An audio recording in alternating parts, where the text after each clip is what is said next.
¿Cómo le va, estimado doctor Valderrama? ¿Qué dice? Permítame que lo salude. ¿Cómo le va? Justo Muy bien. venir. Buen año. Muchas gracias, igualmente. ¿Cómo anda el Puerto Neurociencia? ¿Ven? Muy bien, perfecto, sí, muy bien. Puerto Neurociencia. Está mucho, en la ciudad hay muchos gym, muchos gimnasios, todo el mundo va a tratar de tener un mejor cuerpo. Ustedes ejercitan el cerebro, ¿no? Sí. O sea, todos queremos no llegar a viejo desde el punto de vista estético, pero lo que ustedes hacen es tratar de demorar la senilitud. Sí, en realidad, para ser concreto, si mantenemos bien el cuerpo del cuello hacia abajo y no tenemos un cerebro que funcione, en realidad ese cuerpo no sirve. Es una cuestión simple con sentido común, pero que recién ahora, a partir del surgimiento de las neurociencias hace 20 años, que se empezó a difundir, uno empieza a entender un poquito más la salud del cerebro. Puntualmente lo que nosotros hacemos en nuestra institución es disminuir factores de riesgo que puedan producir enfermedades neurodegenerativas, que afecten las neuronas, ¿sí?, en forma progresiva. Hay muchos factores de riesgo y vamos abarcando cada uno. Entonces, además, la parte física está incluida porque, más allá de que esto es un medio de transporte, hay que mantenerlo sano, pero no es lo prioritario. Lo prioritario es quién lo conduce. Corpore sano y mente sana. Sí, en realidad era al revés. Se está dando vuelta. Mente sana es cuerpo sano. Bueno, pero aquí el orden de los factores alterados produce. Y sí, porque uno puede tener, alterado el cuerpo en forma grave, pero si tiene el cerebro sano todavía tiene autonomía, tiene capacidad de decisión propia, puede tomar medidas sobre sí mismo y salir adelante. Ahora, cuando es a la inversa, no. Perdés esa autonomía y empezás a depender de otros, ¿sí? Yo no sé si es porque se difunde más, porque hay cosas que uno cree que aumentaron estadísticamente, pero es porque mejor se difunde. Antes ocurrió y no se difundía.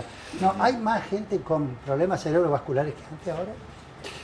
Las enfermedades neurológicas y psiquiátricas en general están aumentando. No es solamente por una cuestión de sobrevida, ese es uno de los factores, pero más allá de la sobrevida están aumentando en todos los grupos etarios. Los accidentes cerebrovasculares están aumentando más que nada en relación a la alimentación, a una mala alimentación. Todos los factores vasculares, hipertensión, obesidad, colesterol, diabetes, tabaquismo. El único que podemos decir que está disminuyendo es el tabaquismo, los otros siguen en aumento. 1 de cada 3 argentinos es hipertenso. Tenemos de cada 10 chicos, 4 en Argentina, 5 casi tienen sobrepeso, 2 obesidad. Entonces, todos esos factores producen que el accidente cerebrovascular cada vez sea más frecuente. O sea, son factores ambientales los principales, no genéticos, ¿sí? Y las otras enfermedades neurológicas y psiquiátricas, muchas también, los trastornos de ansiedad y la depresión siguen en aumento. Y las enfermedades neurodegenerativas, que a las que nosotros más nos dedicamos, también, lamentablemente también. Por eso apuntamos a la neurología preventiva, ¿sí? Bueno, muy bien, ya vamos a volver a hablar del cerebro y la motivación interna. Esto fue, me acordé de, que hay muchas cosas en internet que te mandan por WhatsApp. Algunas se le envió al doctor, digo, esto sí, no, esto no. Okay. Pero vi una charla, yo no sabía si era el punto humorístico o no, aparentemente de un médico, que decía que se destina más presupuesto a las investigaciones, por ejemplo, de lo que pueden ser productos para mantener el cuerpo sano, es decir, para mantener un cuerpo elegante. Y él decía también en la investigación de lo que es el Viagra, pero no se destina y daba las cifras tanto para el tema de la enfermedad de Alzheimer. Dice, vamos a tomar mucho Viagra y no vamos a acordar para qué. Sí. O sea, tenía su dote más o menos humorística, sí, pero lamentablemente es un tema muy, muy complejo que está afectando al mundo entero. A ver, las demencias, la enfermedad del Alzheimer es un problema de Estado, ¿sí? Hay estados que lo están resolviendo, que destinan parte de su PBI para eso.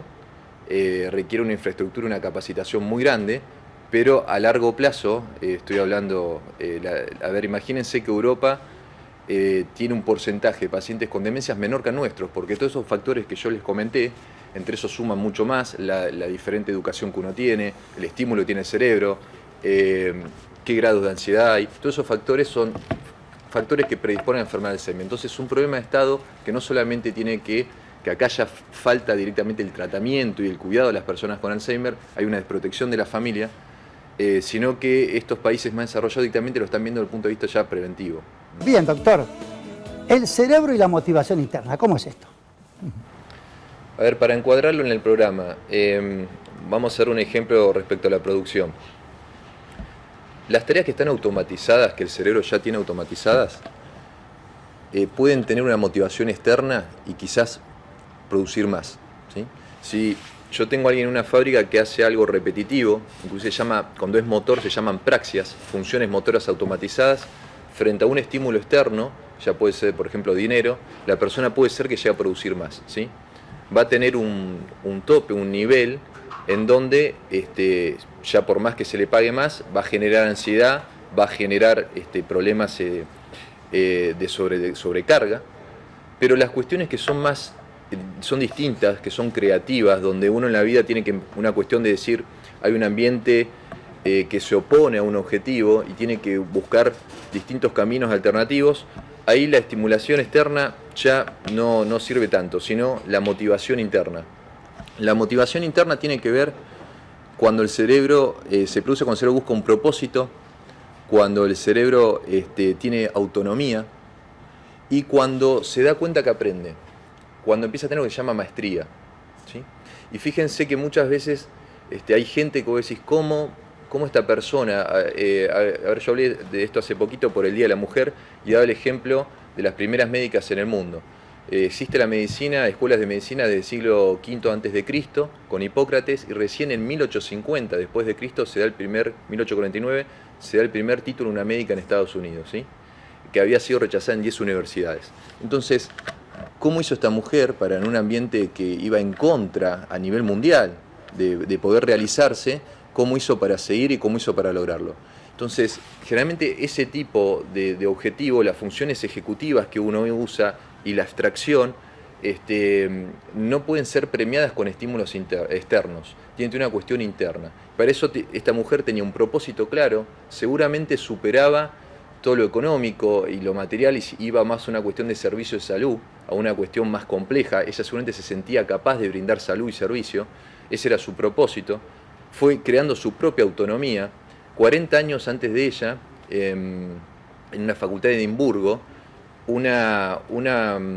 se creyó que era un hombre, se puso nombre James, se entra a la facultad de Edimburgo, se recibe con honores y resulta que nunca fue un hombre, era una mujer que se había vestido de hombre para poder ingresar a la facultad. En realidad esa fue la primera, en 1810, 40 años antes de que esta mujer en Estados Unidos tuviera el título oficial. Entonces tuvo toda una vida vestido simulando, pero con un propósito tan claro y aportó tanto. Imagínense que esta mujer que estoy hablando de Edimburgo, la facultad de Edimburgo, hizo la primera cesárea donde sobrevivió el hijo y la madre. Hasta ese momento las cesáreas por la cirugía no estaba desarrollada, entonces generalmente morían todas las madres. Ella logra eso, fíjense, vestida lamentablemente como hombre, lo cual creyeron, inclusive llegó a manejar hospitales militares, ¿sí? Hay historiadores que dicen cómo hizo para pasar el examen. Se ve que tenía tantos honores y tanta reputación que mucho no fue muy detallado. Entonces, para lograr eso en un ambiente tan adverso, a ver, si ustedes acá, encuadrándolo, le digo en el tema de producción, un empleado tiene que tener una cuestión más que una motivación externa. Tienen que darle un propósito concreto que vea, para esto sirvo esta empresa, para esto sirve este lugar. Tienen que darle algo de autonomía, más allá de que no significa que apunta a dirigir una empresa, sino que la opinión de cómo producir mejor sea escuchada. Y tiene que saber que va avanzando y que se va capacitando, que cada vez aprende más, que se llama maestría. Eso es motivación interna, encuadrándolo en la producción. Todo esto que le digo se hace con estudios, a veces estudios muy simples.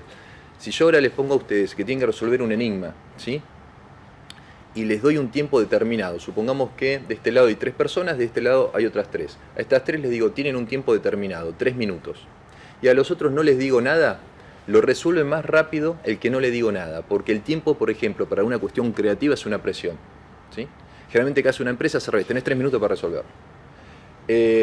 La presión te bloquea. El lóbulo frontal, que donde se asocian con el lóbulo temporal, una cuestión de asociaciones muy complejas para la creatividad, frente a cualquier amenaza externa que se interprete como una amenaza, disminuye su rendimiento. Vamos a algo que quizás lo sorprenda más. A este grupo le doy plata para que lo resuelva más rápido, ¿sí? Le doy 1000 pesos y lo resuelve en menos tiempo. Y a este otro grupo no le digo nada. ¿Quién lo resuelve más rápido? Si es una cuestión creativa. Bueno, la lógica indicaría que el que recibió dinero, pero el que se recibió dinero se va a sentir más presionado y a lo mejor lo resuelve primero el otro. Es exactamente así. A ver, esos estudios generalizan, se toma mucha población, esos estudios se hacen en la neuropsicología, ahora antes eran teóricos, ahora esos estudios se analizan en un resonador funcional donde ven qué áreas se activan. Y sí, es así. Hasta el dinero muchas veces es una presión, porque es una meta que el cerebro se pone, parece, por delante que la creatividad. Entonces, para tener una motivación interna no alcanza solamente con funciones ejecutivas, que están en el lóbulo frontal, que el cerebro entiende un problema, planifica, ejecuta y evalúa. Necesita más componentes, por ejemplo la abstracción, entender el fondo, lo complejo, que creo que es lo que se va a diferenciar las personas y la juventud cuando desarrollen el futuro. Tener muchas funciones ejecutivas, pero también tener una visión de ver un poquito más de fondo. Hugo, te voy a dejar un desafío para más adelante. Viste que está toda esta onda de los millennials, que ya los abordamos tímidamente el año pasado y este año vamos a profundizar en eso. Es más, yo creo que ya tendrían que ir pensando ustedes en clases, en el instituto, ¿no? Cómo ir preparando a los millennials.